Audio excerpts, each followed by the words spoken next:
What do you want? How can I help you?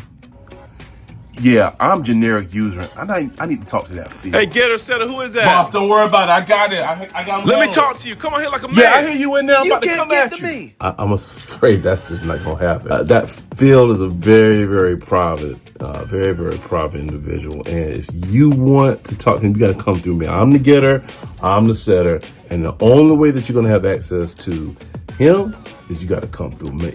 Nah, forget that, man. Let me in there. Let me in there.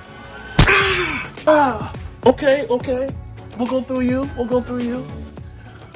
All right, guys. So I know that little skip was probably a little bit interesting, but I think it's a great way to let you know about the state and function between properties or methods that allow access to the fields.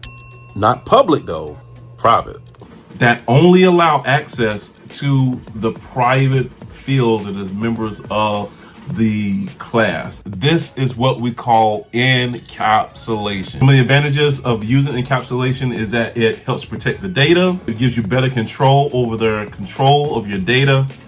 It gives improved maintainability, reduces complexity, and it adds flexibility for future changes. So guys, protect your data. Don't just let anybody have access to your fields. But you have to make your fields private. So guys, use private fields, protect your data. Use encapsulation, use getters and setters. Why, you ask?